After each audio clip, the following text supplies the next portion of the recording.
Hey, general contractors, renovation experts, and construction professionals. Protecting your business should be a top priority. Your clients require you to have liability insurance as a condition of the contracts you sign. By having construction liability insurance, you not only fulfill those requirements, but also demonstrate professionalism, reliability, and a commitment to your client's protection. It's a win-win situation for your business. Construction liability insurance is vital to protect you from the risks and liabilities that come with your line of work. It provides essential coverage for property damage, coverage for third-party damage or bodily injury, and other incidents that may occur during construction or renovation projects. Visit zensurance.com/save35 for a free construction liability insurance quote and get the comprehensive protection you need.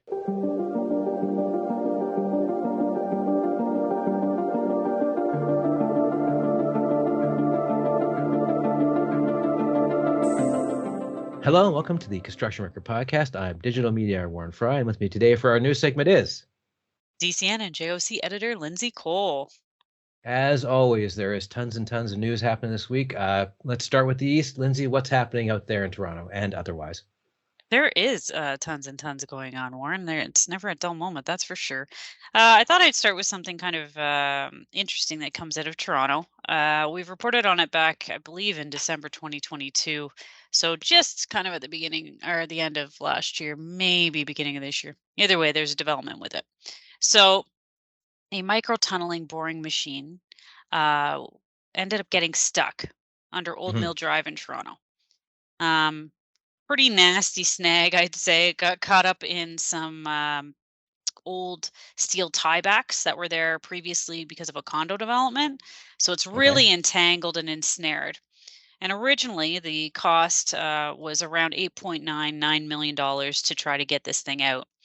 Um, Now, because it's reached some major complications, I would say that cost could potentially triple, nearly triple, I should say, to $25 million. Mhm.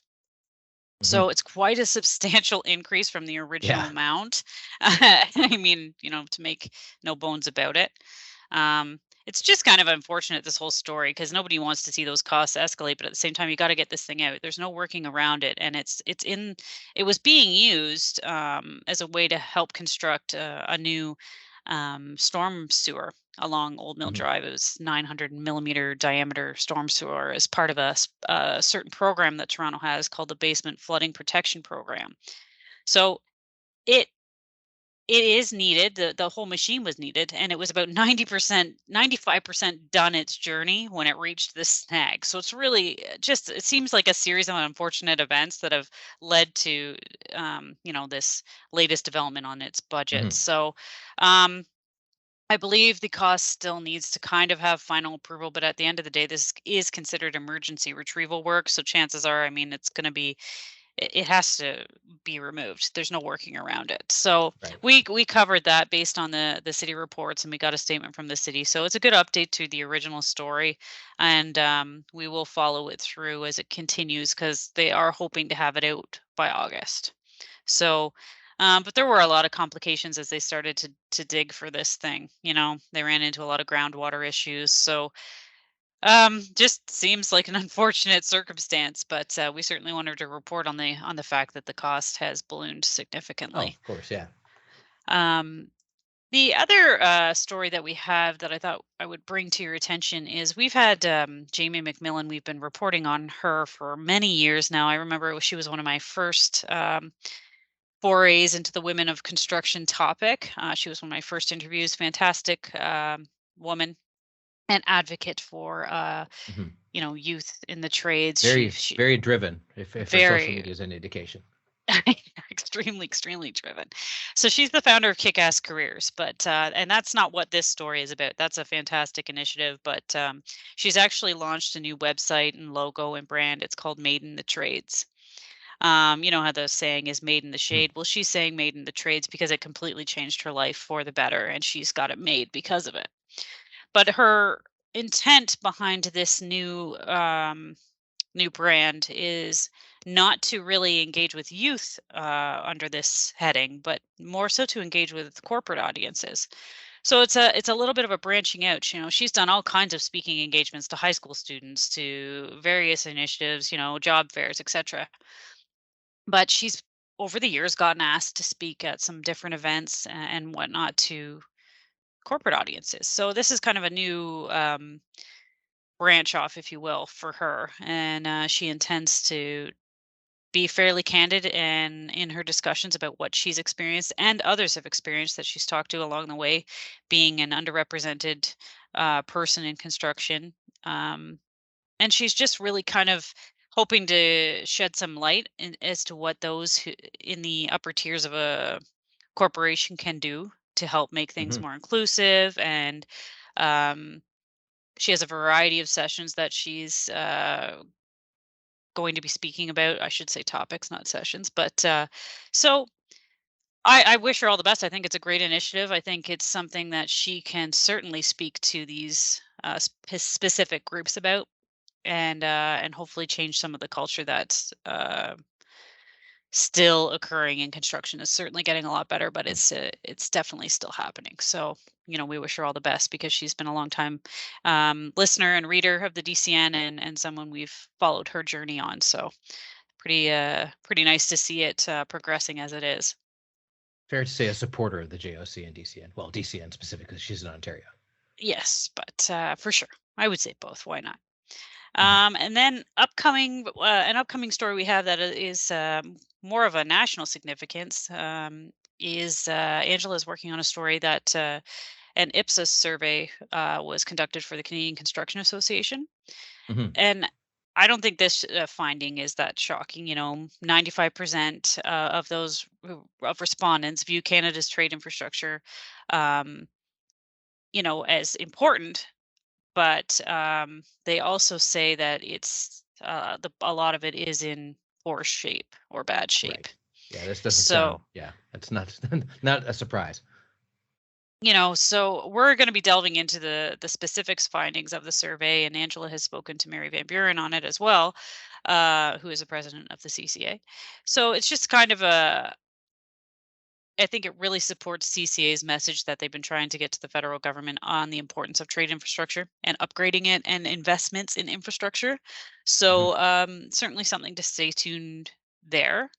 I think we can all relate to this survey right now because we also have some impacts on the trade infrastructure side, or at least trade in general with the strike that's happening out west, so Hmm. with at the port. So I'm interested to see what Angela and Mary spoke about, and I think it'll be a good, really timely story on the importance of trade infrastructure. Um, Now out west, Yep. I sigh because there's some labor disruptions. Obviously I alluded to the port strike, which you'll speak to a little Hmm. bit more about, Warren, but um, just a recent development that we found out today. So some employees that work at the lodge that houses workers for LNG Canada, which LNG Right. Canada is an Yeah. absolutely massive project taking place in Kitimat, BC. Hmm. They've actually authorized strike action too, which could, I realize that the workers represent Cedar Valley Lodge, which is they provide like accommodations for up to 5,000 camp workers for this project. So they're often the ones that provide a lot of hospitable services and whatnot. They voted 90% in favor of strike action.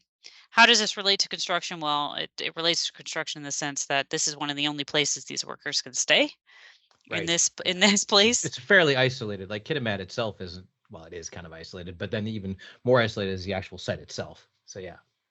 Yeah.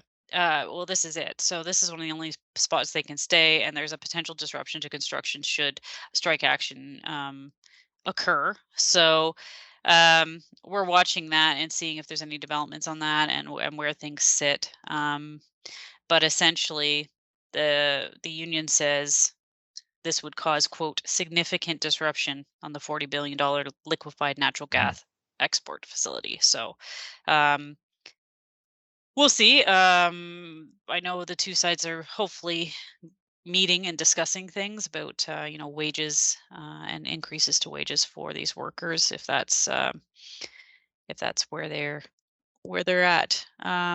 They actually might even be in mediation with the BC Labor Board. So Mhm. something to follow for us there, but we ironically, the same day this news comes out is also the same day that the CEO of LNG Canada spoke at a global conference about the value of LNG Canada Hmm. due to the conflict that's occurring in Russia and Ukraine. So it's just kind of interesting, all the timing of things, how it all flows together. So um, definitely a lot of disruption in BC Oh and yeah. out west. I mean, we've just been kind of inundated with a little bit of labor discord. So um, we also, I can turn it to you, Warren, to Yeah, for sure. discuss that a little bit more. But it's the port strike is certainly something we're following.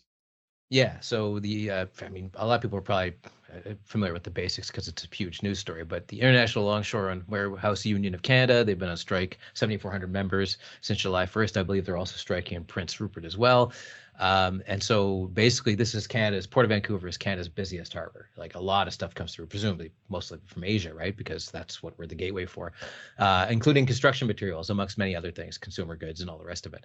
And so they're basically the talks broke down on Monday, and they don't look like. I mean, this is coming out Wednesday, and I would guess that by that point things are going to be still deadlocked.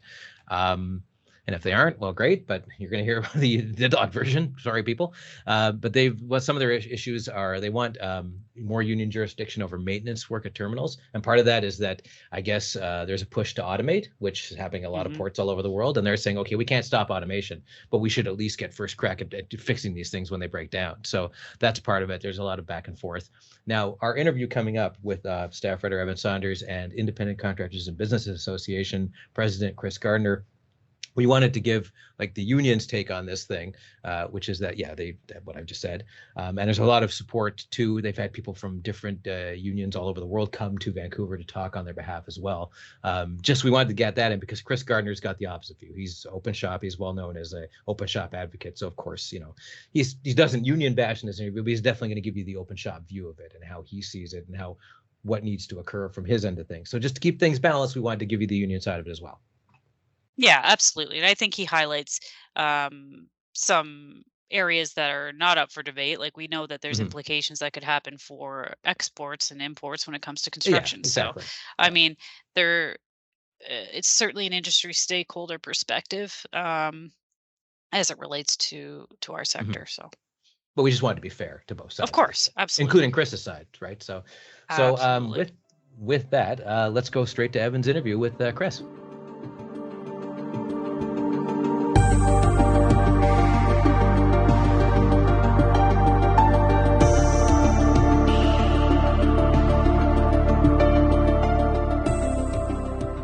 Chris, when you're looking at a big strike like this, biggest port in Canada, how worried are you about the strike's effect on the BC construction industry specifically?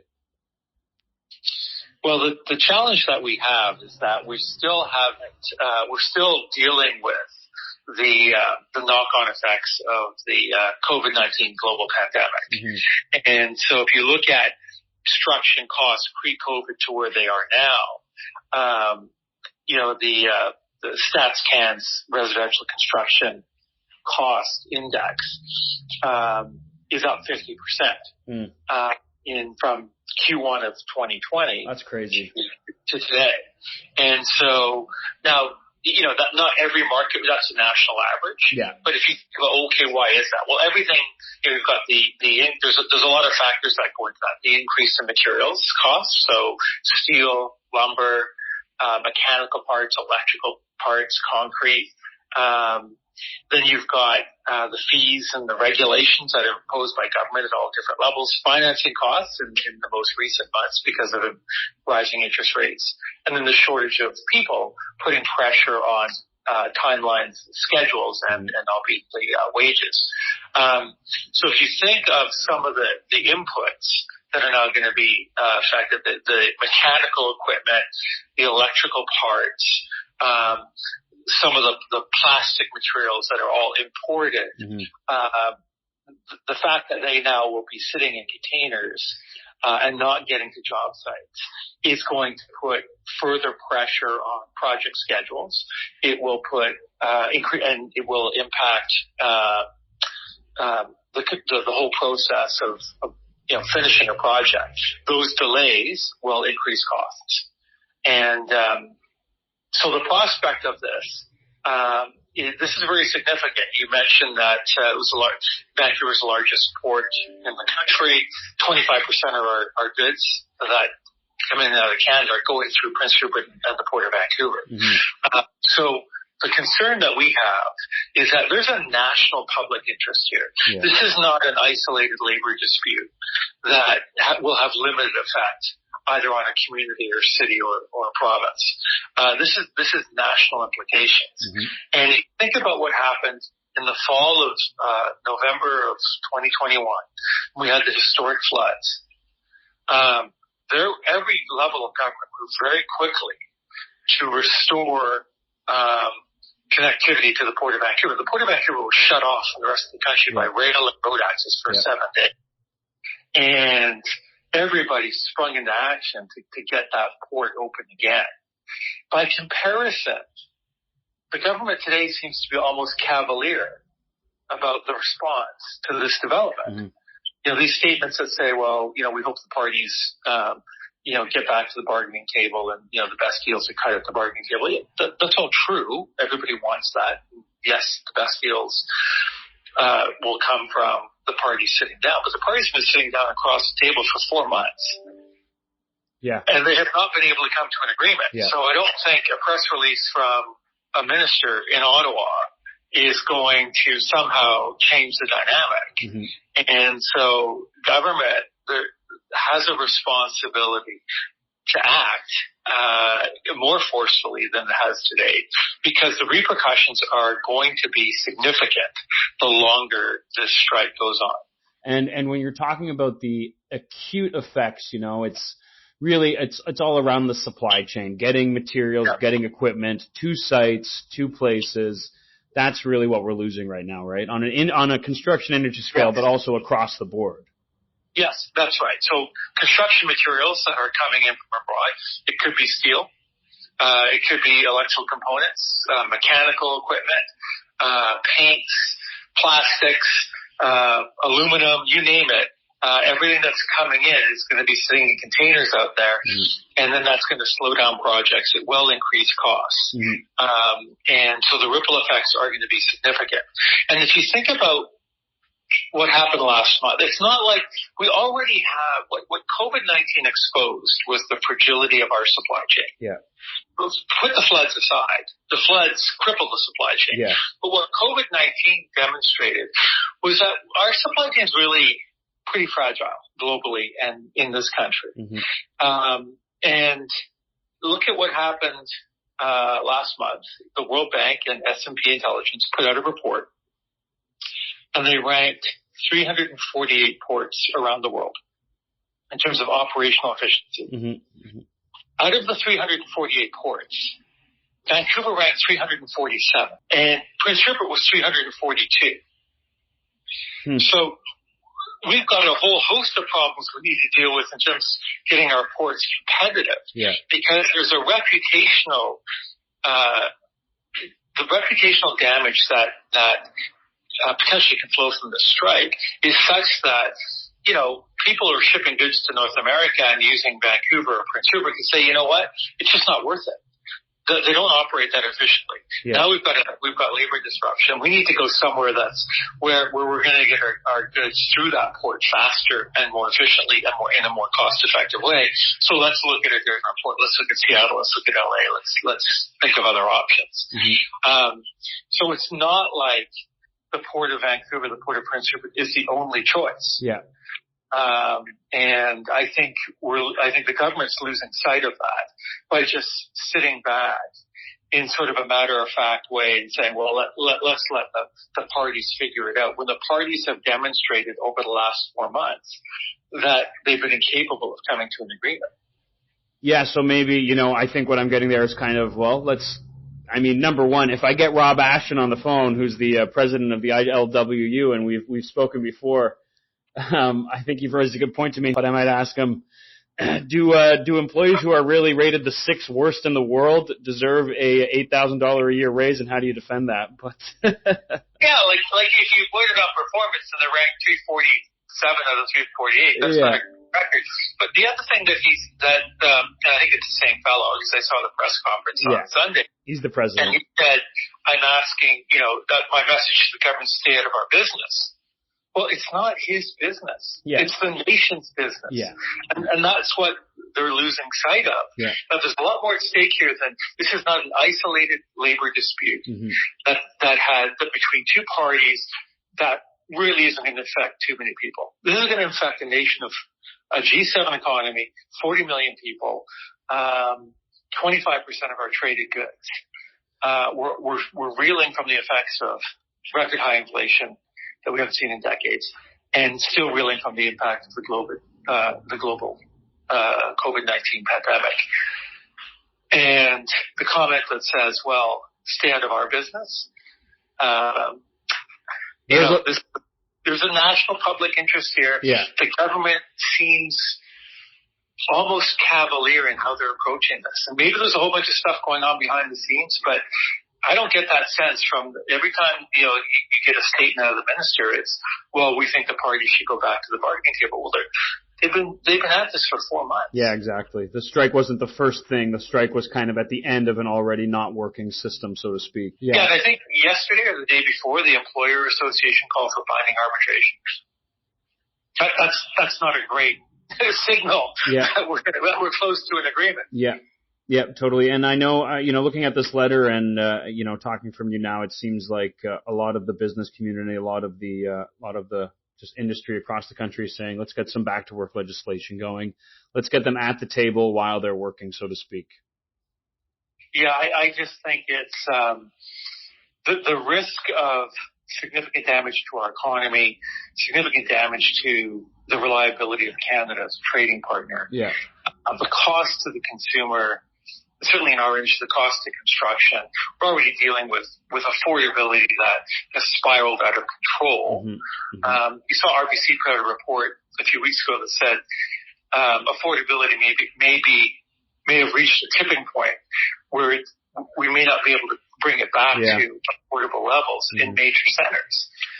And when you think about the number that RBC and CMHC are putting out that says, effectively, we've got to be building about 800,000 new homes every year.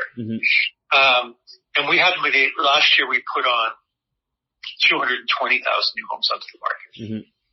So how are we going to get to 800,000 new homes every year between now and 2030? And so the challenge is that in the context of all these other economic pressures that we're facing, this strike is going to have significant impacts. And it's not just a dispute between two parties that everybody can sort of wait and see how this all unfolds. Yeah, it impacts everybody. To say it in one way, when work stops at the Port of Vancouver, it stops across the whole country to some degree, right? That's right. Well, that's why you saw the Premier of Alberta come out right away and say, this is going to have significant impacts on Alberta. But same with the Premier of Saskatchewan and Manitoba. Those provinces export a lot of goods through the Port of Vancouver. You've already got major railways starting to coordinate. Well, we're not going to take goods from wherever they're coming from in other parts of it and bring them to Vancouver. There's nowhere for them to go.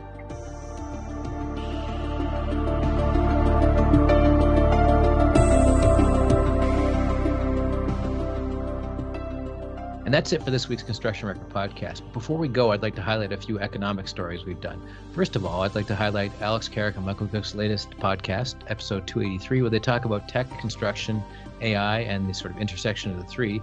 We also recently put up a top 10 largest construction project starts in Canada and a trend graph for May 2023. And we recently published a story about how the labor shortage in construction is adding extra pressure to the housing supply gap, according to a group of experts. If you'd like to hear other episodes of the Construction Record Podcast, you can hear us on Amazon, Apple Music, and Spotify, as well as on the Daily Commercial News and Journal of Commerce websites. Thanks for listening.